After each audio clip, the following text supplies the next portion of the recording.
Transponder keys explained. Now, today we're going to be going over what I call a family of GM transponder keys. The B97 PT, B99 PT, and the B103 PT. And it'll make sense in a moment as to why.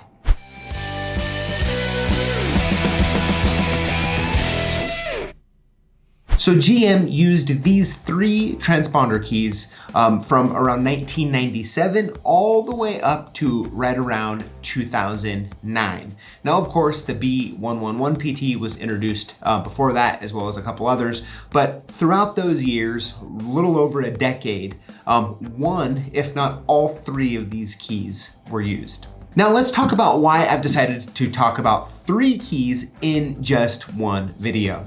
And the reason is because they're essentially the same. And when I use the word essentially, is what I'm really saying is that everything I'm about to tell you is actually more true than untrue. Of course, there's always a few exceptions to the rule, but if you look at these three keys as essentially one in the same, not only will it help your inventory, but it's also going to help you just kind of wrap your mind around what you're doing. So by the end of the video, you're gonna be able to decide if you wanna stock all three different part numbers or if you wanna stock less than that. And make sure that you download the PDF document that's in the notes below this video.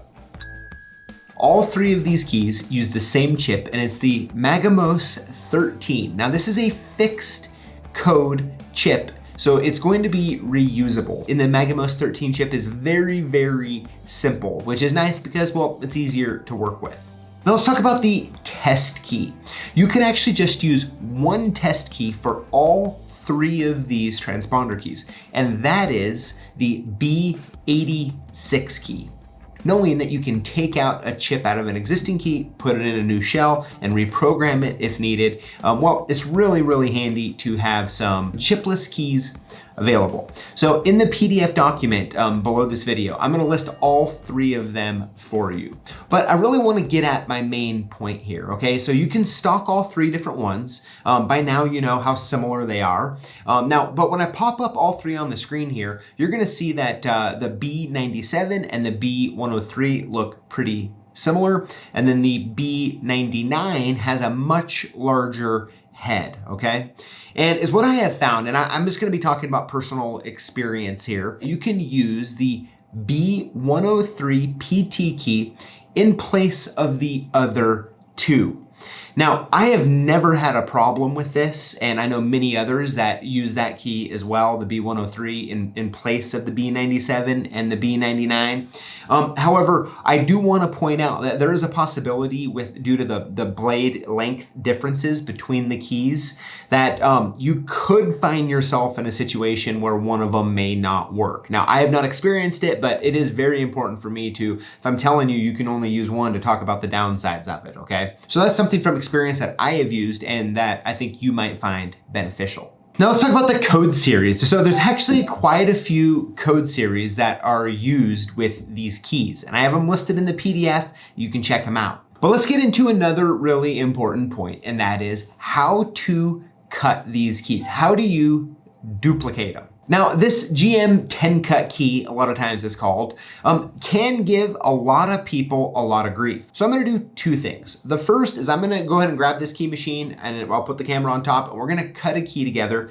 And I've actually chose a key that has a couple deep cuts in it that typically is a little more difficult to duplicate. The other thing I'm gonna do is in the notes below is I'm gonna put a link to a video that I made going over using an adapter to cut this key, because although you might see me do it and I'll show you how without using adapters, you might just struggle with it. And you know what? That's just a fact, right? Some of us struggle with other things and some of us struggle with other things than that. And so if you need to use the adapters, they are available. So let's get to work. All right, so I have the key machine set up. I have our key we're gonna duplicate right here. Now, as you can see in this key, there are a couple really low spots. Okay, I really did that on purpose because if you look here on the groove that we're gonna align this key on, there's really not a lot of meat on the bone, so to speak. And so that is where all the problems come in. And so we're gonna cut this together. I'm gonna show you, but make sure if you struggle to get the adapter in the notes below here.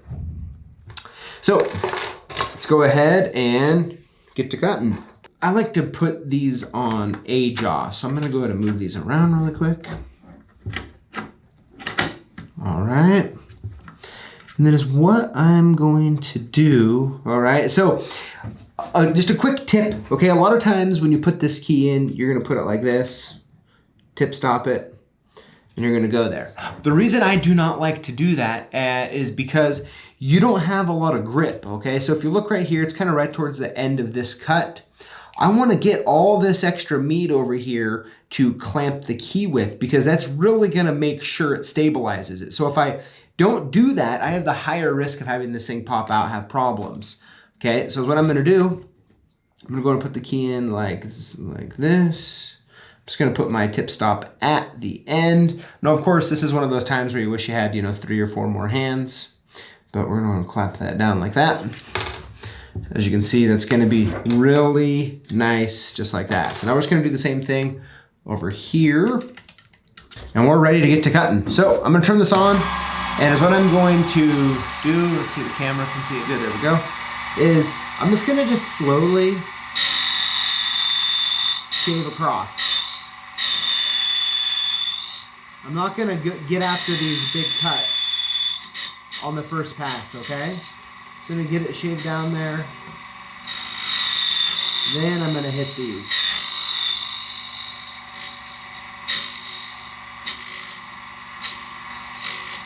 All right.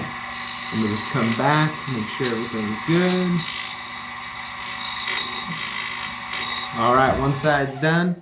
Okay, so just take it in steps like that, like I just showed you there. Let me go quick buff. Gonna do it again on the other side. Now side 2 is gonna be the hard side. The side that, if you're gonna mess up, you're gonna have the key fly, it's gonna be on this side here. So what we're gonna do is we're gonna get it on there nice and straight. Clamp it down, turn the machine on, and let's get this last side cut. Push it down.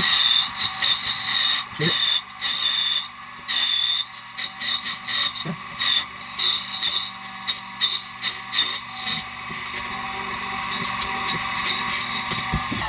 All right, and there you have it. So as you could see, there wasn't a lot of meat on this key, which is something that you can deal with, right? There's not gonna a lot of metal to grip.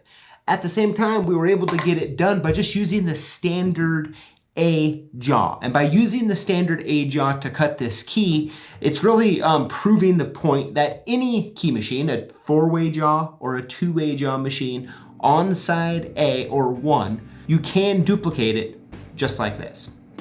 All right, so there you have it. I really hope you found this information helpful and that you really kind of understand the differences and the similarities between these 3 different transponder keys. But I'd love to know, do you stock heavy in the B103 and just a few of the others? Or do you really like to have all 3? Let me know in the comments below, and make sure you include the hashtag LockBoss to automatically get entered in to win one of 5 free prizes we give away each week here on YouTube. Thanks for watching, and we'll see you next time.